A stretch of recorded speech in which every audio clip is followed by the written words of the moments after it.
നമസ്കാരം, മലയാളി വാർത്തയിലേക്ക് സ്വാഗതം. കഴിഞ്ഞ ദിവസമാണ് കൊച്ചി ധനുഷ്കോടി ദേശീയപാതയിൽ അടിമാലി ലക്ഷ്മീട് കോളനിയിൽ മണ്ണിടിഞ്ഞ് അപകടം സംഭവിച്ചത്. അപകടത്തിൽ ഒരാൾ മരണപ്പെടുകയും വളരെ ഗുരുതരമായിട്ട് ഇപ്പോൾ സന്ധ്യ എന്ന് പറയുന്ന യുവതി അവിടെ ചികിത്സയിൽ തുടരുകയാണ്. 39 വയസ്സാണ് സന്ധ്യയ്ക്ക് പ്രായം. വളരെ 9 മണിക്കൂറോളം നീണ്ടുനിന്ന തിരച്ചിലിനൊടുവിലാണ് സന്ധ്യയെ രക്ഷാപ്രവർത്തനത്തിനൊടുവിലാണ് സന്ധ്യയെ പുറത്തെത്തിച്ചത്. സന്ധ്യയെ പുറത്തെത്തിക്കും മുൻപ് തന്നെ ബിജുവിനെ പുറത്തെത്തിച്ചപ്പോഴും ബിജുവിനെ മരിച്ച നിലയിലാണ് അവിടെ നിന്ന് പുറത്തെത്തിക്കുന്നത്. പക്ഷേ സന്ധ്യയ്ക്ക് ജീവനുണ്ടായിരുന്നു, പക്ഷേ വളരെ ഗുരുതരമായിരുന്നു പരിക്കുകൾ. ഇപ്പോൾ ആശുപത്രിയിൽ ചികിത്സയിൽ തുടരുകയാണ്. ഇപ്പോൾ അറിയാൻ സാധിച്ചത് സന്ധ്യയുടെ ഇടതുകാൽ മുറിച്ചു മാറ്റിയിരിക്കുകയാണ്. ആലുവ രാജഗിരി ആശുപത്രിയിൽ ചികിത്സയിലാണ് സന്ധ്യ. കാലിലേക്കുള്ള രക്തയോട്ടം നിലച്ചിരുന്നതിനാൽ ഇത് കിഡ്നിയെ ബാധിക്കാതിരിക്കാനാണ് ഇടതുകാലിന്റെ മുട്ടിന് താഴേക്ക് മുറിച്ച് മാറ്റിയത്. തിങ്കളാഴ്ച വൈകിട്ടോടെയായിരുന്നു ശസ്ത്രക്രിയ. കഴിഞ്ഞ ദിവസം ortho plastic surgery, general surgery, anaesthesia വിഭാഗങ്ങളിലെ ഡോക്ടർമാരുടെ നേതൃത്വത്തിലായിരുന്നു മണിക്കൂർ നീണ്ട ശസ്ത്രക്രിയ നടത്തിയത്. ശസ്ത്രക്രിയയിലൂടെ സന്ധ്യയുടെ കാലിലേക്കുള്ള രക്തയോട്ടം പുനഃസ്ഥാപിക്കാൻ കഴിഞ്ഞെങ്കിലും 72 മണിക്കൂർ നിർണായകമാണെന്നാണ് ഡോക്ടർമാർ പറഞ്ഞിരുന്നത്. രക്തയോട്ടം പൂർവ്വസ്ഥിതിയിലായില്ലെങ്കിൽ കാൽ മുറിച്ചു മാറ്റേണ്ടി വരുമെന്ന് ഡോക്ടർമാർ അറിയിച്ചിരുന്നു. മണ്ണിടിച്ചിലിന് പിന്നാലെ കെട്ടിടത്തിന്റെ കോൺക്രീറ്റ് സ്ലാബിനിടയിൽ കുടുങ്ങിക്കിടന്ന സന്ധ്യയെ 5 മണിക്കൂർ നീണ്ട പരിശ്രമത്തിലാണ് പുറത്തെടുത്തത്. സന്ധ്യയുടെ കാൽമുട്ടിന് താഴോട്ട് എല്ലുകളും രക്തക്കുഴലുകളും ചതഞ്ഞരഞ്ഞിരുന്നു. 9 മണിക്കൂറോളം ഇടതുകാലിൽ രക്തയോട്ടം ഉണ്ടായിരുന്നില്ല. വലതുകാലിലെ പേശികളും ചതഞ്ഞിരുന്നു. കൊച്ചി ധനുഷ്കോടി ദേശീയപാതയിൽ അടിമാലി ലക്ഷ്മീട് കോളനിയിൽ ശനിയാഴ്ച രാത്രിയോടെയായിരുന്നു ഈ മണ്ണിടിച്ചിലുണ്ടായത്. മണ്ണിടിഞ്ഞ് തകർന്ന വീടിനുള്ളിലാണ് നെടുമ്പള്ളിക്കുടി ബിജുവും ഭാര്യ സന്ധ്യയും കുടുങ്ങിയത്. ഇരുവരെയും 5 മണിക്കൂർ നീണ്ട പരിശ്രമത്തിനൊടുവിലാണ് പുറത്തെത്തിച്ചത്. സന്ധ്യയെ രക്ഷിച്ച് 1 മണിക്കൂറോളം കഴിഞ്ഞാണ് ബിജുവിനെയെങ്കിലും പുറത്തെടുക്കാനായത്. പക്ഷേ ജീവൻ അവശേഷിച്ചിരുന്നില്ല. 2 മണ്ണുമാന്തി യന്ത്രങ്ങൾ ഉപയോഗിച്ച് തകർന്ന വീടിന്റെ അവശിഷ്ടങ്ങൾ നീക്കിയാണ് മൃതദേഹം പുറത്തെടുത്തത്. 100 അടിയിലേറെ ഉയരമുള്ള മൺതിട്ടയുടെ വിണ്ടിരുന്ന ഭാഗം ഇടിഞ്ഞ് പാതയിലേക്കും അടിഭാഗത്തുള്ള 8 വീടുകളിലേക്കും പതിക്കുകയായിരുന്നു. ശക്തമായ മഴ മുന്നറിയിപ്പിനെ തുടർന്ന് പ്രദേശത്ത് നിന്ന് 26 കുടുംബങ്ങളെ ക്യാമ്പിലേക്ക് മാറ്റിയിരുന്നു.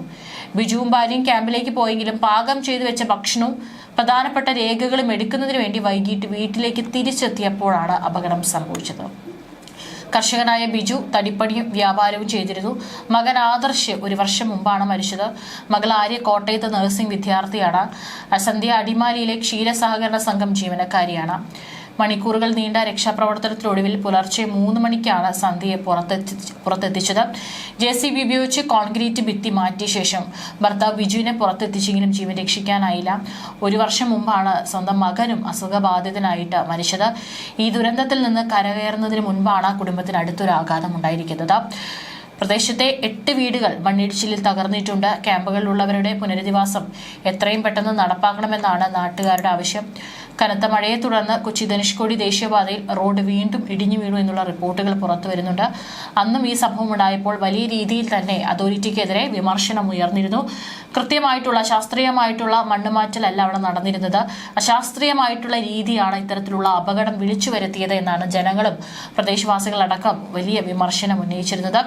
പക്ഷേ വീണ്ടും അപകടം സംഭവിക്കുകയാണ്. റോഡ് ഇടിഞ്ഞു വീണതിന്റെ താഴ്ഭാഗത്തുള്ള വീട്ടുകാരെ അപകട ഭീഷണിയെ തുടർന്ന് രാത്രി മാറ്റിപ്പാർപ്പിച്ചിരുന്നു. അപകടാവസ്ഥയിലായ പാതയിലൂടെ ഒരു നിരയായാണ് വാഹനങ്ങൾ കടത്തിവിടുന്നത്. പള്ളിവാസൽ മൂലക്കടയിലാണ് തിങ്കളാഴ്ച രാത്രി 10:30 റോഡ് തകർന്നു വീണത്. ദേശീയപാതയുടെ വീതി കൂട്ടലിന്റെ ഭാഗമായി റോഡിന്റെ വശത്ത് സംരക്ഷണ ഭിത്തി കെട്ടുന്നതിന് 10 അടി താഴ്ചയിൽ മണ്ണ് മാറ്റിയിരുന്നു.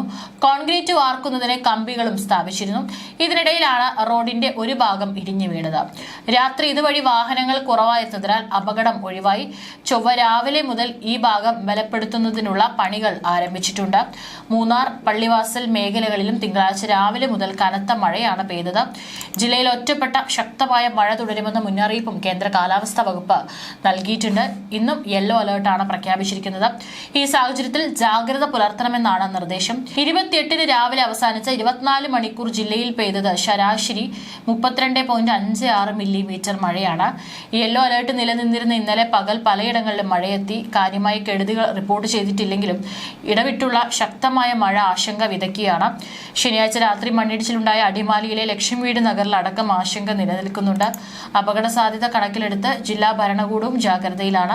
ദേവികുളം താലൂക്കിലെ ദുരന്ത നിവാരണവുമായി ബന്ധപ്പെട്ട ആവശ്യങ്ങൾക്കൊഴികെ എല്ലാവിധ ഖനന പ്രവർത്തനങ്ങളും മണ്ണെടുപ്പും ഇനിയൊരു അറിയിപ്പ് ഉണ്ടാകുന്നതുവരെ നിരോധിച്ച് കലക്ടറും ഉത്തരവിറക്കി. മഴക്കെടുതിയിലുണ്ടായ നാശനഷ്ടം വിലയിരുത്തി ഉടൻ റിപ്പോർട്ട് സമർപ്പിക്കാൻ എല്ലാ വകുപ്പുകളോടും ജില്ലാ വികസന സമിതി യോഗം നിർദ്ദേശിച്ചു. കഴിഞ്ഞയാഴ്ച ഉണ്ടായ കനത്ത മഴയും ഉരുൾപൊട്ടലും മൂലം വ്യാപക നാശനഷ്ടങ്ങൾ ജില്ലയിൽ റിപ്പോർട്ട് ചെയ്തിരുന്നു. കൃഷിനാശം സംബന്ധിച്ചതിന്റെ കണക്കെടുക്കാനും ADM ഷൈജു P ജേക്കബിന്റെ അധ്യക്ഷതയിൽ ഇടുക്കി കളക്ടറേറ്റ് കോൺഫറൻസ് ഹാളിൽ ചേർന്ന യോഗം നിർദ്ദേശിച്ചു. പല സ്ഥലത്തും റോഡുകളുടെ അരിക് ഇടിഞ്ഞു പോയിട്ടുള്ളതിനാൽ ഇത്തരം സ്ഥലങ്ങളിൽ അപകട സാധ്യത മുന്നറിയിപ്പ് ബോർഡുകൾ സ്ഥാപിക്കാനും യോഗം നിർദ്ദേശിച്ചു. ദേശീയപാതയിൽ അടിമാലിക്ക് സമീപം ദുരന്തമുണ്ടായ സ്ഥലത്തെ മണ്ണ് നീക്കം ചെയ്യാനെത്തിയ കരാർ കമ്പനി പ്രതിനിധികളെ ദുരിതബാധിതർ തടഞ്ഞു.